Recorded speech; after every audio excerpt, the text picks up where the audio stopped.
welcome to EPG Pathshala. In today's module, we are going to discuss about radiation budget of the Earth.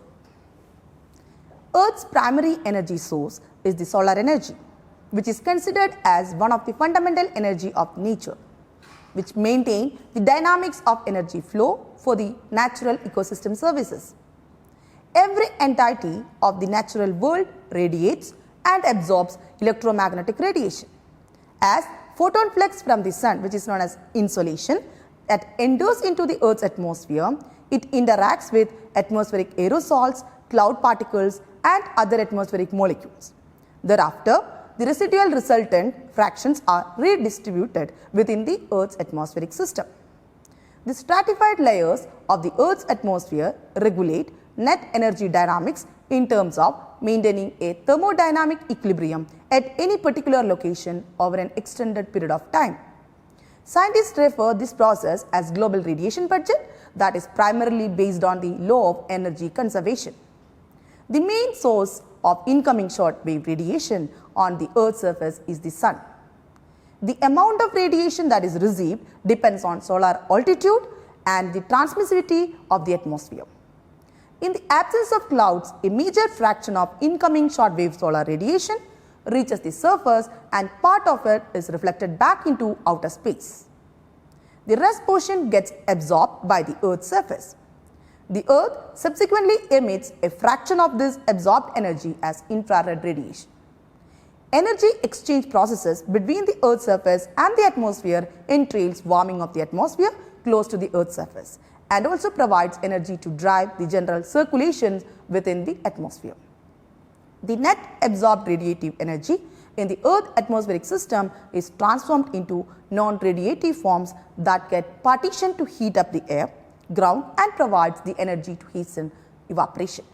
In particular, the Earth's radiation budget determines the Earth's climate regimes, oceanic circulation pattern and dynamics of hydrological cycle. Meteorologists often consider this entire process as the possible indicator for the climate change. Therefore, it is highly essential to quantify the basic components of Earth's radiation budget towards the effective monitoring and the prediction of the major atmospheric phenomenon in the climate change studies. So, in this module, we will be discussing about the concept of radiation energy and energy balance, the incoming and outgoing radiation, the energy components, their spatio-temporal variability on the Earth, also the important physical laws, terminologies and units related to energy transfer through the atmosphere. First, we will see the physical laws that govern the radiative energy transfer. Energy conservation law. When radiation falls on any surface, three possible interactions are likely to occur, that is absorption, reflection and transmission. So, according to the law of energy conservation, Q is equal to QA plus QR plus QT, where Q is the total energy of the incident radiation, QA is the energy absorbed, QR is the energy reflected and QT is the energy transmitted. Therefore, QA by Q plus QR by Q plus QT by Q is equal to 1, or we can say alpha plus beta plus T is equal to 1, where alpha is the absorption power, beta is the reflection power and T is the transmission power. The second law is the Planck's spectral distribution law.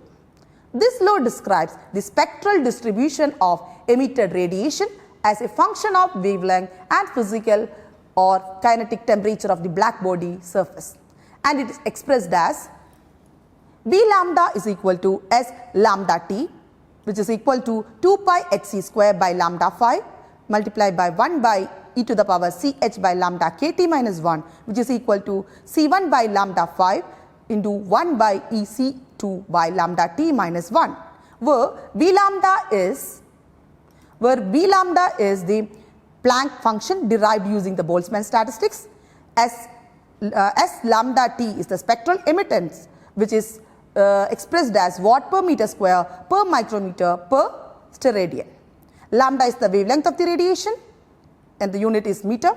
H is the Planck's constant, which is equal to 6.626 into 10 to the power minus 34 joule per second. H is the Planck's constant, which is equal to 6.626 multiplied by 10 to the power minus 34 joule second. T is the absolute temperature of the radiator surface and it is given, or the unit is the Kelvin. C is the velocity of light, which is equal to 2.9979 multiplied by 10 to the power 8, or you can say 3 into 10 to the power 8 meter per second. K is the Boltzmann constant and it is equal to 1.38 multiplied by 10 to the power minus 23 watt second per Kelvin. C1 is equal to 2 lambda Hc square, which is equal to 3.74 multiplied by 10 to the power minus 16 watt per meter square. C2 is equal to Ch by K, which is equal to 0.0144 millikelvin. Wien's radiation law. In ultraviolet, visible and near infrared region, which are short wavelength with high frequency, preferably the lambda is less than 10 to the power minus 3 centimeter.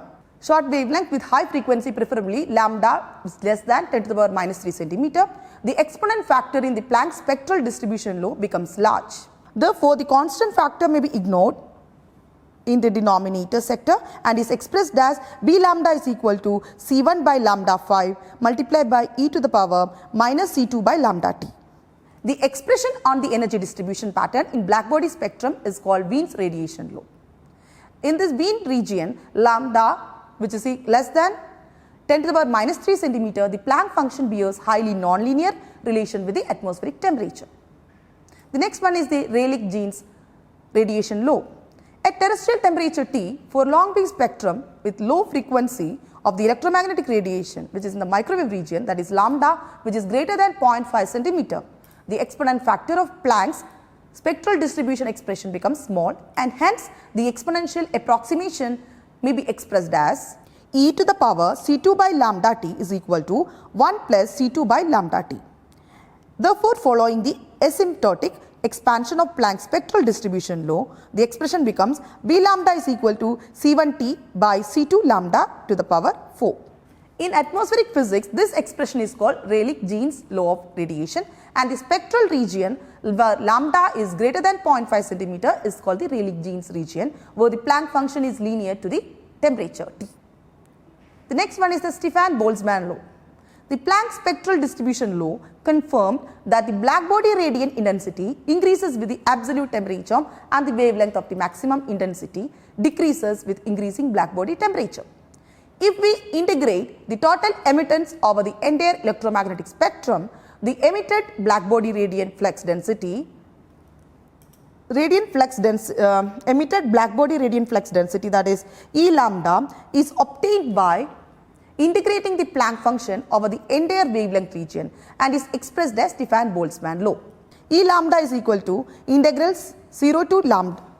E lambda is equal to integral 0 to infinity s lambda t d lambda, which is equal to 2 pi to the power 5 k to the power 4 divided by 15 c square h cube multiplied by 2 to the power 4. And this factor can be expressed as sigma multiplied by t to the power 4, where sigma is equal to 5.67 multiplied by 10 to the power minus 8 watt per meter square Kelvin to the power 4. The above mentioned equation states that the flux density emitted from a black body is proportional to the fourth power of the absolute temperature. And the derived relationship is useful for the analysis of broadband infrared radiative transfer. Now, the emissivity of any black body surface is defined as the ratio of observed monochromatic radiance epsilon lambda is equal to I lambda by B lambda, which is equal to 1. For grey body, the effective or apparent emissivity, that is epsilon, is expressed as the ratio of net radiant flux emitted by any surface, that is E, to that as prescribed or predicted by the Stefan-Boltzmann law. Therefore, epsilon is equal to E by sigma t to the power 4 and E is equal to epsilon sigma t to the power 4 for any grey body. The next one is the Wien's displacement law. Differentiating the Planck's function and setting the derivative equal to 0 at maximum point yields the peak emission wavelength max for a black body at a particular temperature T is defined as Wien's displacement law. In 1893, Wien postulated that particular form of this function from his experimentation on the thermal radiation. From Planck's radiation distribution law, we can see in this figure the dependency of black body radiation on variation in wavelength, lambda and absolute temperature T at thermal equilibrium. The Planck's function demonstrates the spectral distribution pattern, and the Stefan-Boltzmann law predicts the area under the curve, and Wien's displacement law determines the peak, the lambda max for each wavelength. The lambda max is equal to 0.0029 by T, which is equal to 2900 in meter. Lambda max is equal to 0.0029 by T, which is in meter, and if we express that in micrometer, we will get 2900 by T. The Wien's displacement law states that the wavelength of the maximum intensity in the blackbody radiation is inversely proportional to the temperature. The next one is the Kirchoff's law. This law states the emissivity and absorption as a function of wavelength and temperature for a medium. The law states that if the system or the medium is in thermodynamic equilibrium, that is uniform temperature regime, the absorptivity, that is the alpha of a body, has to equal its emissivity, that is epsilon, at every wavelength for isotropic radiation. That is alpha lambda T is equal to epsilon lambda T. All the above, we have seen different radiation laws, and all these are based on the performance of a black body, that is 100% radiator as well as the perfect steady state emitter. Let's see first the radiation balance concept. The surface radiation budget of the earth is divided into four major components. Downward shortwave radiation, which is denoted as RS with a downward arrow, and reflected shortwave radiation, which is denoted by RS with an upward arrow, downward longwave radiation by RL with down arrow, and upward longwave radiation RL with up arrow. The major sub-components of shortwave radiation fractions are RS down arrow, that is the downward solar radiation, direct solar radiation, plus diffuse solar radiation, which is also downward. The RS up arrow, that is the reflected shortwave radiation, is equal to direct beam solar radiation, which is R direct upward, that is reflected, plus diffuse solar radiation, which is also reflected, which is equal to alpha S, that multiplied by direct beam solar radiation, which is downward arrow, plus diffuse solar radiation downward. It is evident that alpha S is equal to RS up arrow, that is the reflected shortwave radiation, divided by RS down arrow, that is the downward shortwave radiation, which is known as shortwave reflectivity, or it is also known as the albedo. Therefore, the net shortwave radiation RNS can be expressed as RNS is equal to RS downward shortwave radiation minus the reflected shortwave radiation. The net shortwave radiation is equal to 1 plus alpha S multiplied by direct beam solar radiation, which is downward solar shortwave radiation plus diffuse solar radiation. Net terrestrial longwave radiation RNL is equal to this downward longwave radiation minus the reflected longwave radiation, where the RL down arrow is the radiation emitted by the atmosphere, which is determined by the air temperature, and RS up RL up arrow. The net terrestrial longwave radiation RNL is equal to RL down arrow minus RL up arrow, where RL down arrow is the radiation emitted by atmosphere and is determined by the air temperature. RL up arrow is the radiation emitted by the earth's surface, determined by the surface temperature. According to Stefan-Boltzmann law, the incoming solar wave radiation, the RL down arrow is determined by apparent sky temperature Ts and sky emissivity epsilon S. Therefore, the equation or the relation may be expressed as RL down arrow is equal to epsilon S sigma Ts to the power 4, where Ts and epsilon S are cumulative impact of all the layers of the atmosphere, depend on cloud cover, humidity, temperature structure, and sigma is the Stefan-Boltzmann constant. In similarity, the outgoing long wave radiation, that is the RL up arrow, depends on true surface radiative temperature, that is T0, and surface emissivity, that is epsilon 0, and according to Stefan-Boltzmann law, it is expressed as RL up arrow is equal to epsilon 0 sigma T0 to the power 4. Finally, the net available radiant energy at Earth's surface, that is net radiation, Rn, is written or is expressed as Rn is equal to Rns plus Rnl, which is equal to Rs down arrow minus Rs up arrow plus RL down arrow minus RL up arrow, which is equal to 1 minus alpha Rs direct down plus R diffuse down plus the sigma epsilon S Ts to the power 4 minus epsilon 0 T0 to the power 4. Next one is the energy balance concept. The net available radiative energy, that is Rn, at surface get absorbed on the Earth's surface. The absorbed radiative energy is converted to thermal or heat energy, facilitating the natural transfer of water from the topsoil to the nearby atmosphere. that is the latent heat flux due to evaporation, that is Le, heat the air, that is sensible heat flux, that is represented as capital H, and moves into the ground, that is ground heat flux, which is given by G. The sensible heat flux is responsible for heating the atmosphere from the surface up to about 1000 meter during the day, except for days with strong advection effect. Consequently, the net radiation energy becomes the driver of the land surface energy fluxes, and it is given as Rn is equal to G plus H plus Le plus M. So, in a nutshell, the net radiation Rn, which is actually balanced by G, that is the ground heat flux, H sensible heat flux, and Le latent heat flux, and it is used as plant's metabolic energy M, balancing the photosynthesis and respiration process. It may be ignored as it constitutes less than 1% of the net quantity of the available energy, and therefore it is often neglected. And the sensible heat is defined as the energy that we can sense, that is measured in terms of air temperature. And latent heat Le is the product of the evaporative flux E and the latent heat of vaporization L. Normally, the latent heat of vaporization is 2.5 into 10 to the power 6 joule per kilogram. All the energy components in this equation is expressed as flux density unit, that is energy per unit time per unit surface area, that is watt per meter square per second. Under the isothermal condition, Rn is equal to G plus E plus Le.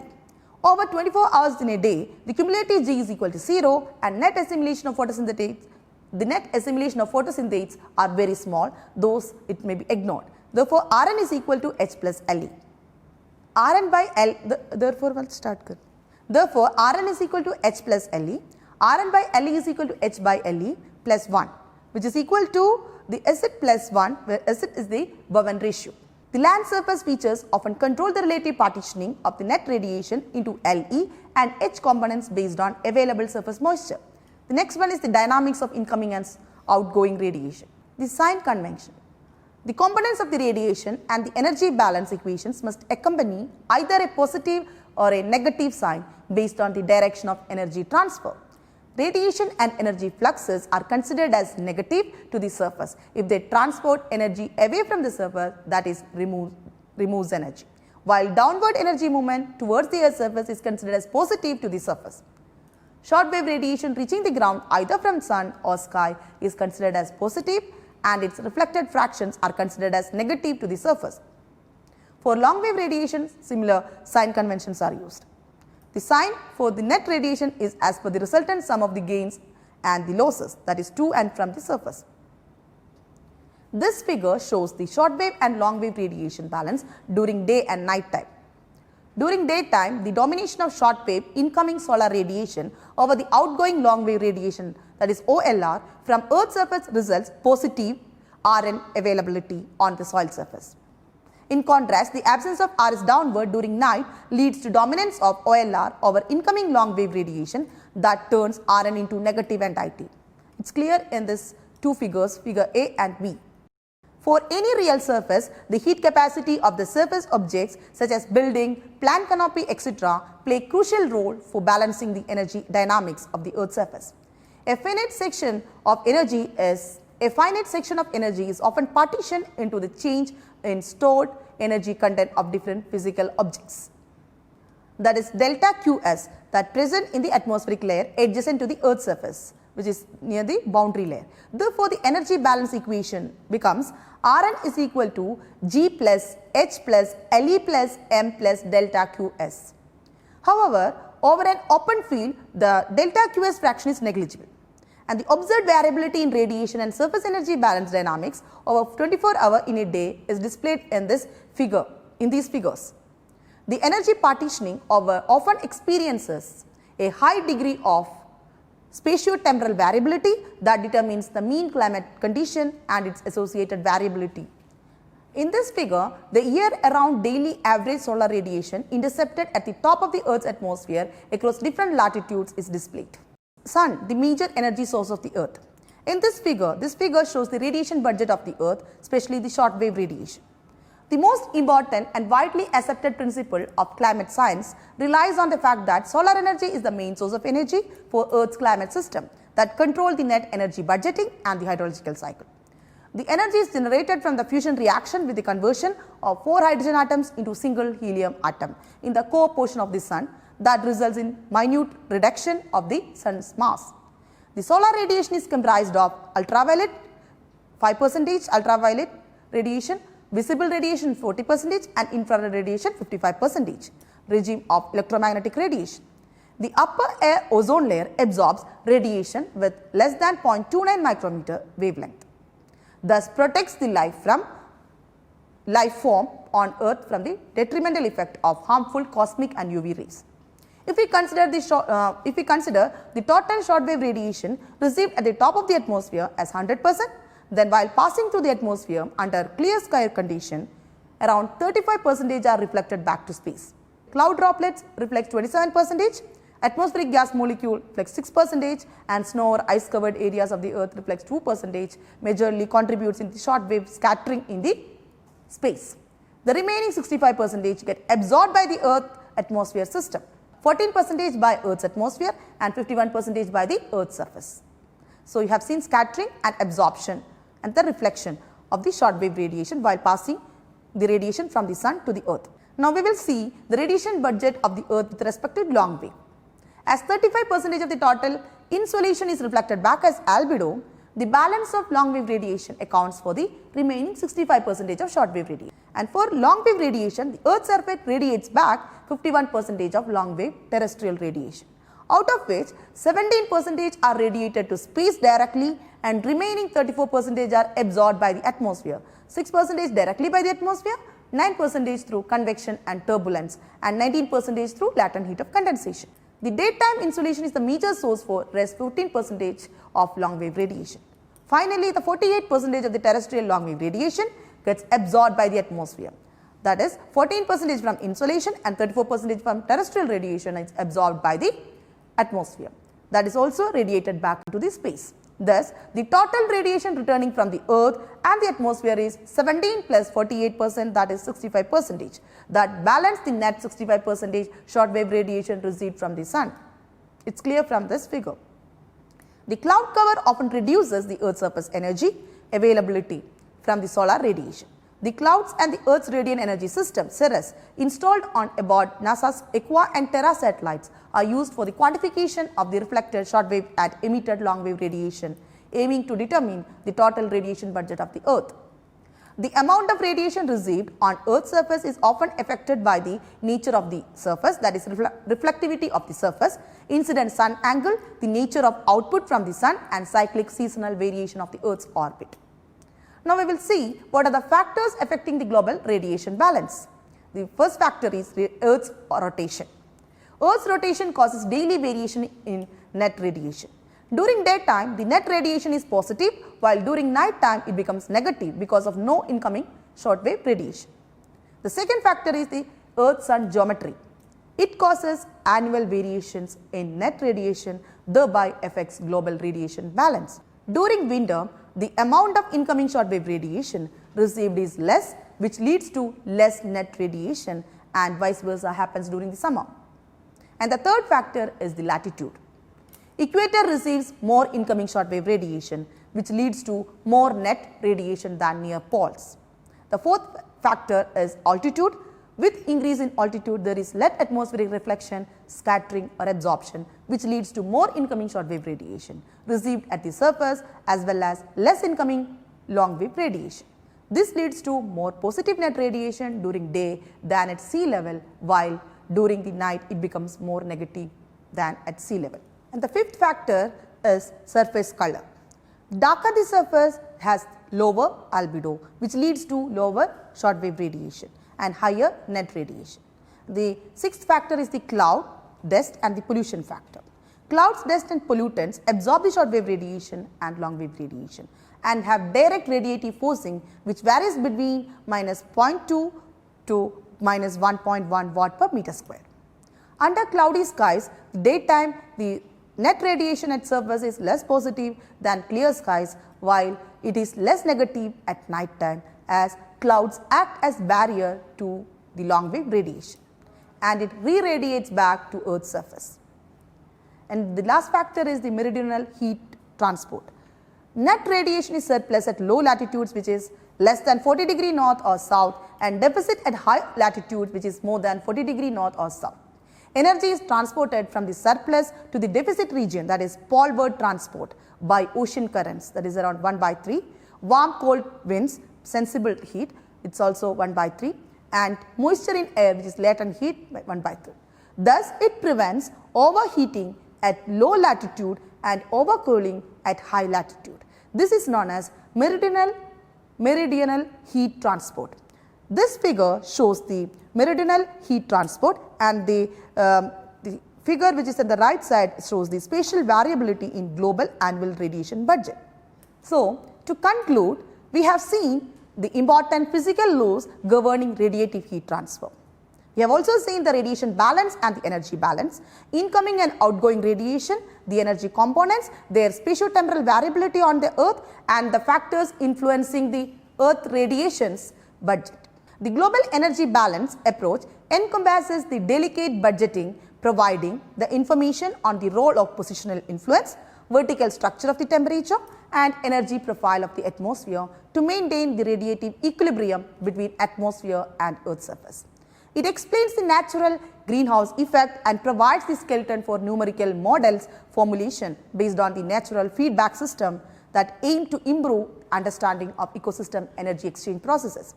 The near surface radiation balance of Earth is useful in the fields of hygrometeorology and climatology.